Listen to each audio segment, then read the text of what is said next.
Saya pernah orang meninggal di depan saya megang tangan saya. Duduk kayak gini. Saya suka kebawa. Karena kita kan hidup sehari-hari sama dia ya. Semua udah tahu kayak gimana. Terus kalau marah-marah, mau enggak, mau bercanda-bercanda. Itu kadang kebawa juga itu. Kok itu. Jadi muntah-muntahan udah biasa lah. Enggak. Muntah dan itu sehari-hari. Wangi malah. Begitu ya? Kadang nih ya. Walaupun pakai sarung tangan, nggak tahu gimana tembus juga. Kadang lagi masih bau nih gitu. Masih di bawah juga? Iya, udah tahu kalau masih bau, tahu sendiri kan manusia. Ini pertama kali saya nggak boleh sholat. Saya bilang, kerja nggak pernah. Saya lebih nggak usah. Saya belum dapat kerjaan lain. Tapi saya nggak masalah. Saya sih cita-cita kalau memang anak udah oke gitu ya, stabil hidupnya. Kalau udah dipanggil ya udahlah. Gitu. Ketuaan juga tua-tua Susah. repotin. Anda mengikuti program Ketika Hidup Diperjuangkan bersama saya Alam Burhanan. Dan saya Supriyono, dan bagaimana kabar Anda semua? Mudah-mudahan tetap Sehat. dan selalu menjalani perjuangan hidup dengan semangat ya Lam ya. Dan tamu kita juga ini ya, yang berkaitan dengan mengurus masalah kesehatan orang tua dan sebagainya. Nah, kalau dalam mereka istilahnya caregiver. Caregiver. Nah, ini Oke. akan kita langsung kita sapa tamu kita. Saya Irma Melani. Pekerjaan saya sebagai caregiver, mengurus take care orang tua di Montgomery County selama sudah berapa lama ya? Semenjak 2022. 2022. ya. Iya. Jadi 2 tahun.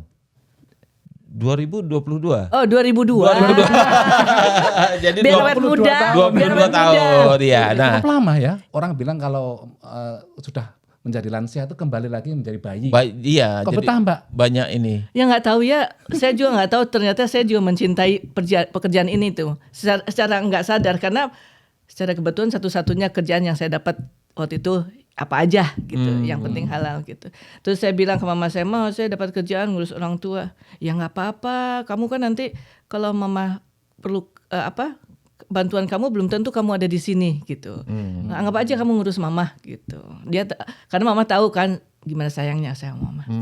Itu di mana? Mamanya di Indonesia. Di Indonesia. Dia aja ke sini nggak mau. Oh gitu. Nggak mau dirawat anaknya. Katanya gini, mama anaknya kan 5 gitu. Iya. Kalau tinggal sama kamu nggak enak yang main lain. Lagi pula 23 jam Betul. perjalanan Jauh itu jauh. kaki. Iya jauh betul. Dan ini sekarang kita ngobrol misalnya masalah caregiver. Misalnya caregiver di Indonesia itu kadang-kadang dianggap identik dengan mengurusi orang-orang jompo gitu ya. Itu benar pekerjaan begitu? Ya enggak juga sih, tergantung usianya juga. Usia jompo di sini nggak sama dengan usia jompo di Indonesia. Di sini saya ada yang mengurus umur 98 itu 2 orang masih bisa jalan. 98 masih bisa jalan. Iya. Wow. Cuma satu udah demensia, yang satu masih oke lah gitu, masih bikin cek sendiri, masih jalan, masih ngurus sendiri ke dokter, bikin appointment sendiri gitu. Terus apa yang dikerjakan artinya? Tergantung ya, kalau yang mau saya salah satunya ada yang cuma 3 jam pagi, 3 jam sore. Itu hanya istilahnya prepare dia breakfast, bantu dia ready for the day. Kalau yang malamnya untuk dinner sama ready for tonight. Oh. For Kalau bed. untuk mandi dan sebagainya gimana? Ya termasuk mandi. Oh, mandi. Mandi, ngasih olesin semua lotion. Ada lotion untuk obat juga, ada yang untuk gatal seluruh badan gitu. Itu kita tuh jadi tahu kalau makin tua itu penyakit itu aneh-aneh yang nggak pernah terpikir. Misalnya ada ya nenek-nenek tuh umur 75 tahun tiba-tiba minta anterin saya ke dokter mau dioperasi. Kenapa? Ini bulu matanya tumbuhnya kebalik ke dalam, cuma separuh. Masuk ke mata gitu. Iya. Jadi sama dokter tuh coba sebentar sih, nunggu cuma 2 jam, dibeset, dibalikin, jahit lagi. Oh gitu. Aneh ya. Ini. Iya. Pokoknya makin tua saya jadi tahu gitu yang nggak pernah terpikir oleh kita ada.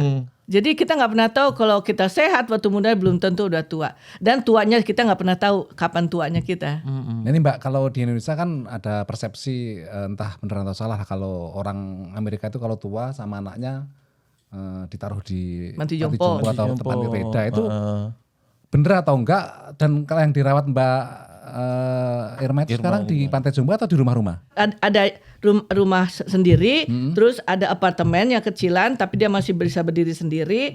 Terus ada assistant living. Assistant living tuh kalau dia udah nggak bisa, udah bahaya kalau masak sendiri, suka lupa. Bukan demensia juga, kadang-kadang dia udah nggak mampu tapi dia masih bisa pakai baju sendiri gitu. Gitu. Kalau nursing home itu totally itu dibantu. Jadi udah yang pantai jompo itu ya? Iya, panti jompo. Dan jompo juga itu dipisah-pisah lagi. Ada yang normal, ada yang demensia. Kalau demensia itu yang pelupa gitu. iya, itu satu lantai terus ada kayak dikunci gitu. Supaya jangan kemana-mana gitu. Iya, mungkin ya. iya. Jadi di situ totalnya di situ hanya benar-benar tergantung pada orang lain. Iya, Dijaga 24 jam oleh orang yang tinggal di situ. iya. Entah itu dokter mungkin Enggak, perawat. itu seperti saya caregiver. Oh, caregiver juga ya. Tapi satu orang bisa harus care 6 sampai 8 gitu. Nah, ini misalnya dalam konteks Indonesia kan, misalnya orang tua, orang yang jompo gitu aja ya, biasanya kan dirawat oleh keluarga gitu ya, oleh keluarga masing-masing. Nah, kalau di sini gimana polanya? Dulu saya kan sempat ngobrol juga. Saya bilang kalau di Indonesia tuh ya, terus kata dia dulu juga kayak gitu.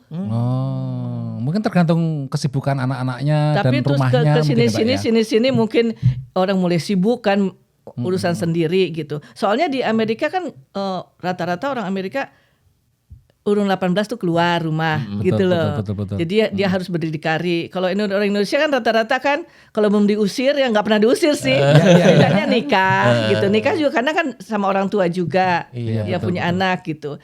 Jadi memang mungkin beda kedekatannya ya dalam perasaan. Mungkin. Tapi kadang-kadang begini, kenapa di sini misalkan sistem yang ada itu memang memungkinkan orang tua yang lansia itu untuk tinggal hidup mandiri dengan terpisah dari anaknya ya, karena punya jaminan sosial, punya betul. Karena tabungan yang sistemnya asuransi. juga beda. Betul. Meskipun kalau menurut data itu emang yang ditaruh di pantai jompo itu emang sebenarnya sedikit sih. Mayoritas itu masih dipelihara oleh Keluarga. sendiri, terutama yang di kampung-kampung. Kalau di perkotaan mungkin lain, Mbak ya. Iya.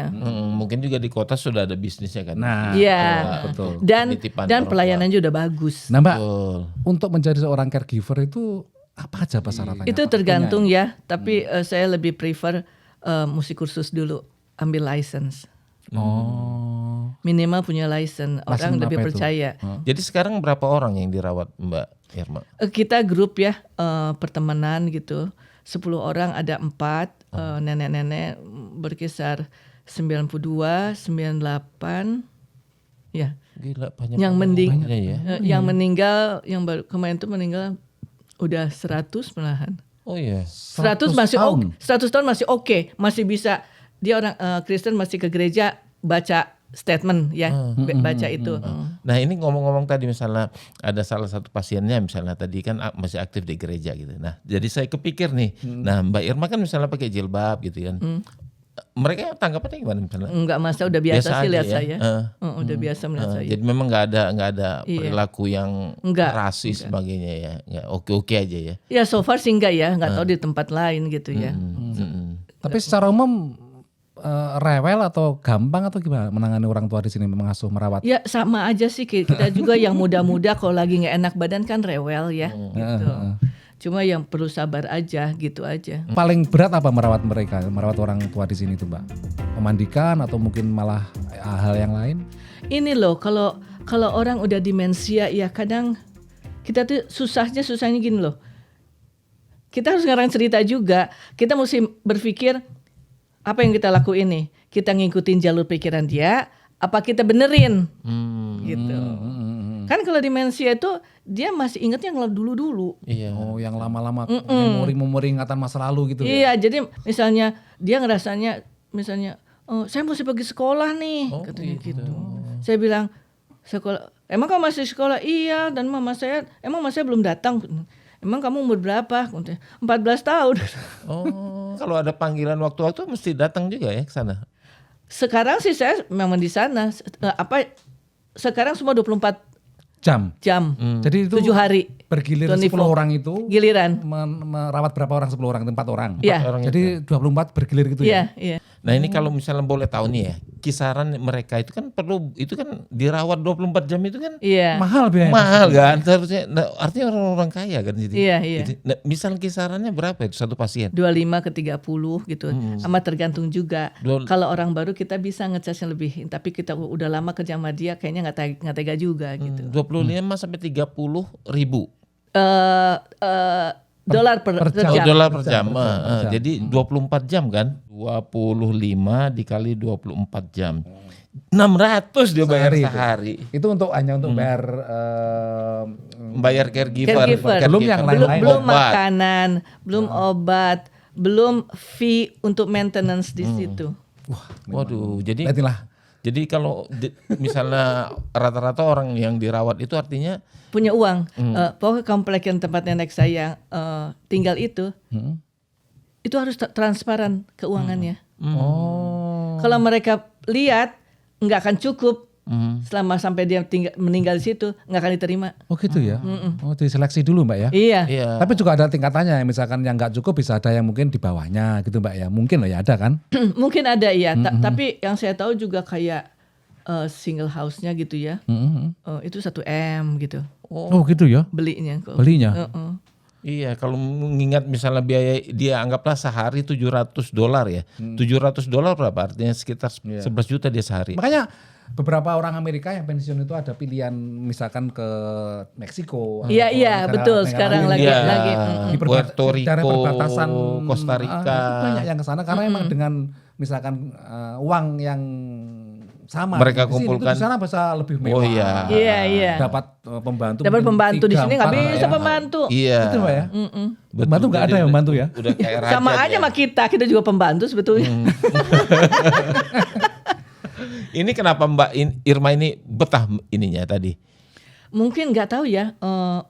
Mungkin karena saya nggak pernah merasa bosan seumur hidup. Karena waktu saya kerja di Indonesia juga sempat di Departemen Pertanian juga saya nggak merasa bosan jadi pegawai negeri. Terus pindah ke perusahaan farmasi Amerika di Jakarta, Upjohn, sekarang jadi Pfizer kayaknya. Itu saya betah juga. Saya selalu betah dimanapun saya berada gitu. Tapi dulu membayangkan nggak misalkan setelah pernah di PNS, kemudian pernah di perusahaan farmasi itu kemudian pindah ke Amerika jadi ngurusin orang tua? Enggak terpikir. Jadi PNS-nya berapa tahun tuh waktu itu? Kalau nggak salah sekitar 2 atau 3 tahun gitu. Di Departemen Pertanian Jakarta. Terus pindah di Jakarta juga. Di Kuningan tuh Upjohn Indonesia. Terus suami kesini dulu. Terus biasa kan lagu lama, bisnisnya nggak beres yang waktu zaman gonjang ganjing itu yang Trisakti itu loh. 98. Krismon lah. Ya, 98. Itu kan nggak kerja juga tuh. Saya bilang, saya ngajak saya kamu duluan saya bilang, karena saya punya kerjaan di sini. Kamu lihat deh kalau kamu bisa di sana hidup, saya akan ikut. Kalau enggak, saya di sini aja gitu. 2 tahun tuh. Nah, bisa cerita latar belakangnya pendidikannya apa itu? Mbak Irma sarjana sendiri. pertanian sebetulnya saya. Sarjana pertanian. Makanya kerja di Departemen Pertanian. Iya. Artinya inilah ya sebetulnya kalau mau melanjutkan karir di Indonesia pun sudah punya fondasi yang oke gitu ya. Iya. Kuliahnya dulu di sarjana pertanian di Unila. Universitas Lampung ya. Waktu pindah ke sini yang dibayangkan terhadap Amerika itu apa? kayak apa Mbak? Enak atau kemudian apa? Saya nggak pernah ngebayangin apa-apa tuh. Tapi kan suami udah di sini. Waktu itu Mas Bagus kerjanya apa waktu itu? Waktu sini dia delivery barang-barang yang dari warehouse tuh diperbaiki ke toko-toko Radio Shack, driving. Oh enggak, pertama kali dia kalau nggak salah nyuci mobil. Nyuci mobil di sini. Nyuci mobil. Apa tuh namanya? Flagship. Iya. Kemudian ada yang nawarin kerjaan itu ambil barang cuma 3 kali seminggu, tapi dari subuh sampai malam.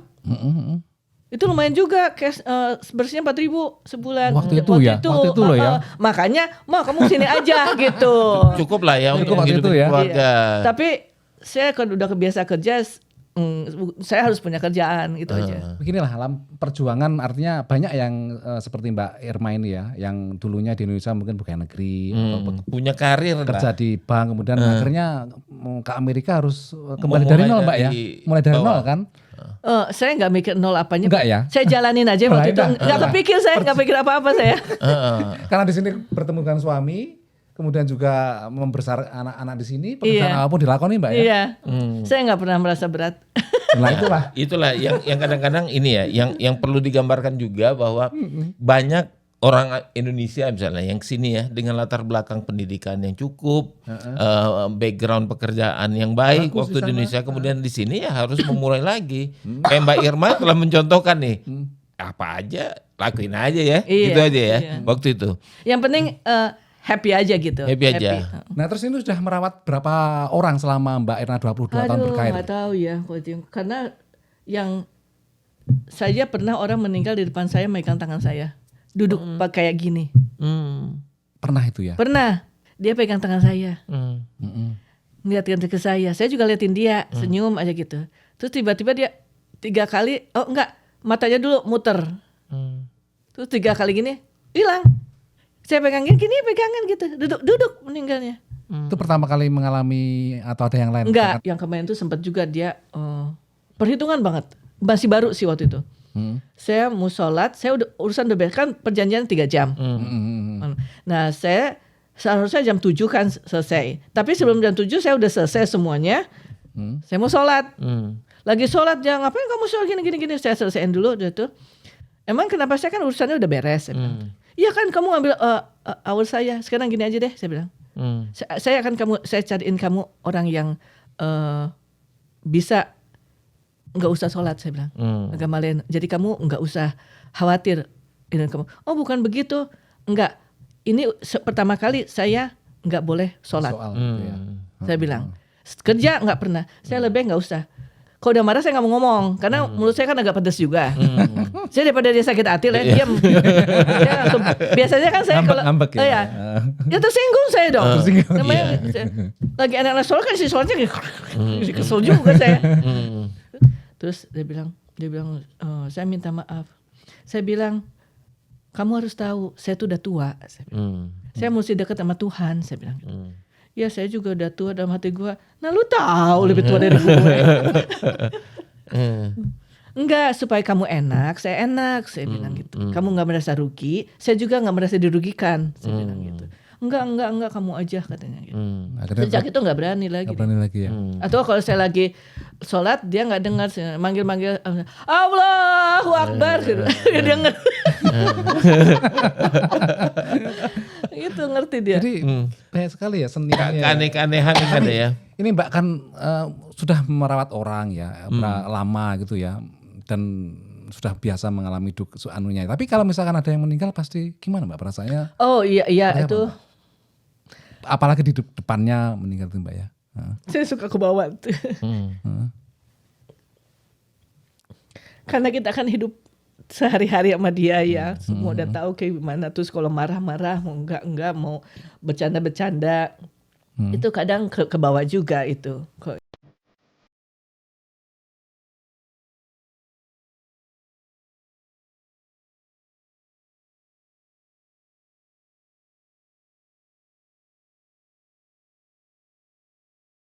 Satu lagi, saya tuh nggak jijian. Waktu saya punya keponakan, dulu kan zamannya nggak ada celana dalam, nggak ada pampers kan. Kalau jalan tuh peluk aja gitu ya. Saya comot gitu aja, dengan cuci tangan gitu. Mungkin itu juga yang masuk ke ini saya gitu. Jadi kadang-kadang orang tua di sini juga begitu, kadang-kadang di lantai gitu. Oh iya, kalau misal kita ini bisa keplok-keplok juga. Oh gitu. Kayak saya waktu itu. Gak sadar ya. Iya, nenek itu kan nggak bisa buru-buru gitu ya, karena berat gitu. Jadi itu ada pispot. Nah kita waktu makan siang nih, kebelet nih, deketin aja ke kursinya pispotnya. Yang di situ saya terusin makannya. Oh bisa ya. Gitu. Jadi muntah-muntahan udah biasa lah. Muntah dan itu sehari-hari. Wangi malah. Begitu ya. Kadang nih ya. Walaupun pakai sarung tangan, nggak tahu gimana tembus juga. Kadang lagi masih bau nih gitu.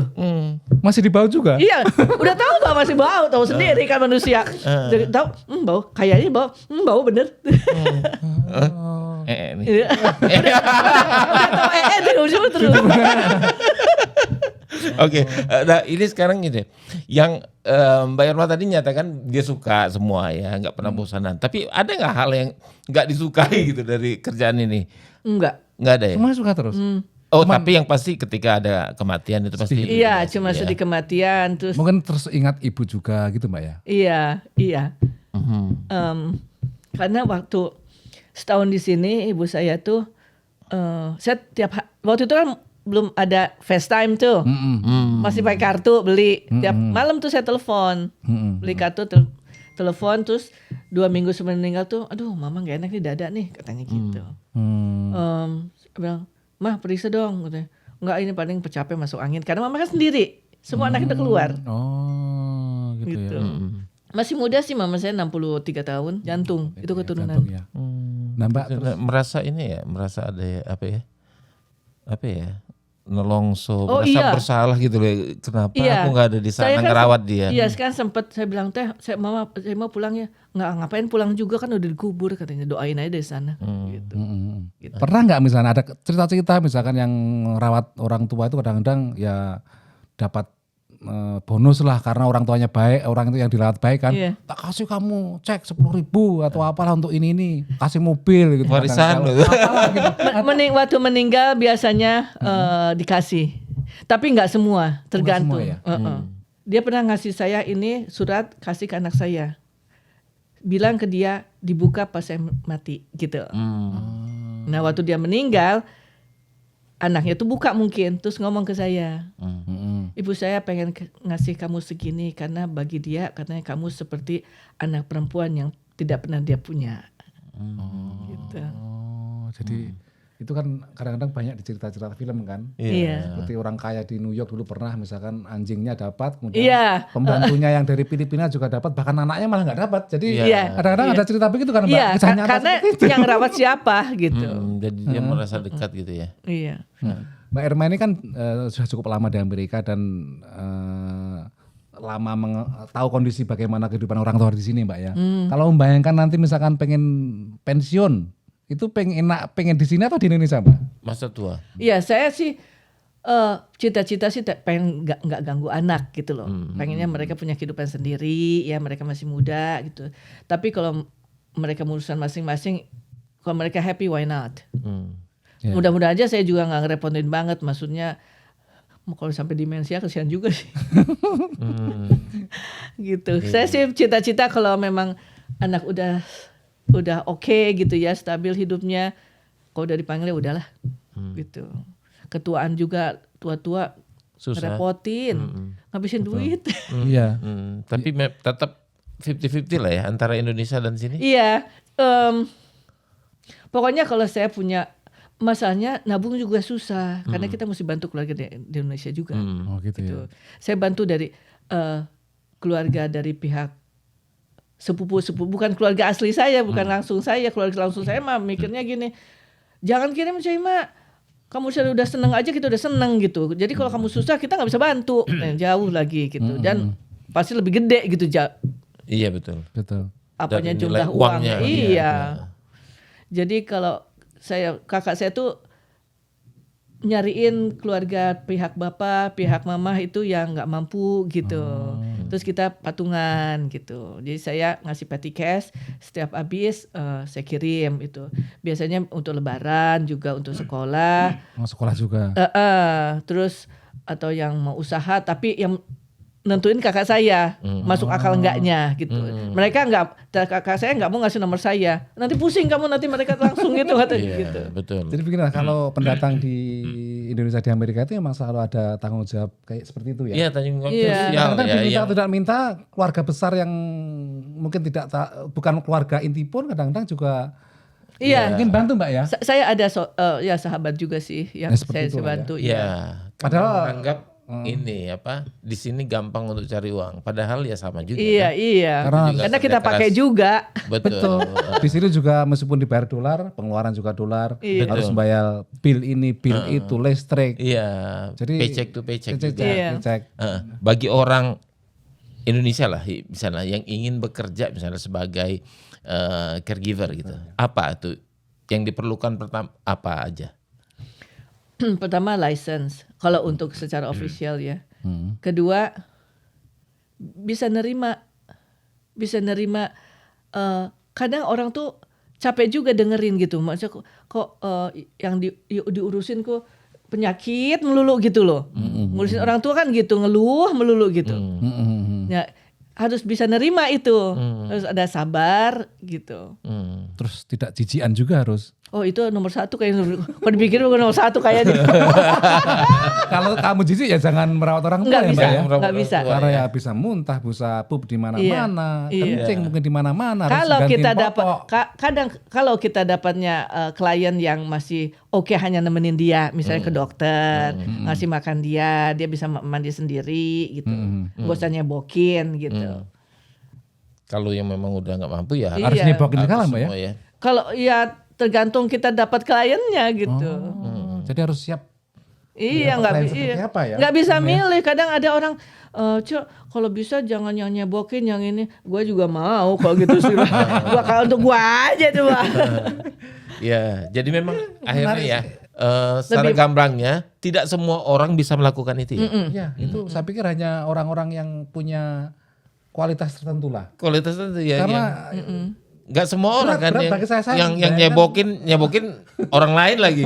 Iya. Yang kita nggak kenal kan, nggak ada hubungan darah. dan belum sebagainya. lagi juga biaya psikologis misalkan kalau yang dirawat meninggal. Iya. Meninggal itu juga nggak gampang menghadapi itu, mungkin ada trauma-trauma juga ya karena udah dekat seperti ibu. Iya, mungkin. Itu juga Mbak ya. Dan ini juga manajemen waktu juga kadang-kadang Oh iya. itu. Nah alhamdulillah suami saya karena terbiasa saya di Jakarta juga kerjanya tuh lembur terus. Jadi bukan suatu hal yang aneh. Terus saya pulang bawa uang. Iya. Nah, itulah.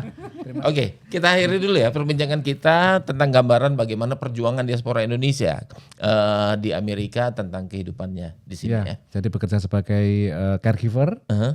dan ya itulah pekerjaan di Amerika, menikmati perjalanan itu juga perjuangan terus Mbak itu berarti kan perjuangan untuk memperbaiki hidup di sini. Bekerja apapun yang penting dilakoni dengan senang hati dan dengan ikhlas itu yang Iya. Waduh. itu yang penting Oke, itu. kita akhiri perbincangan kita dalam dialog ketika hidup diperjuangkan. Saya Alam. Dan saya Suprano, sampai jumpa di lain waktu.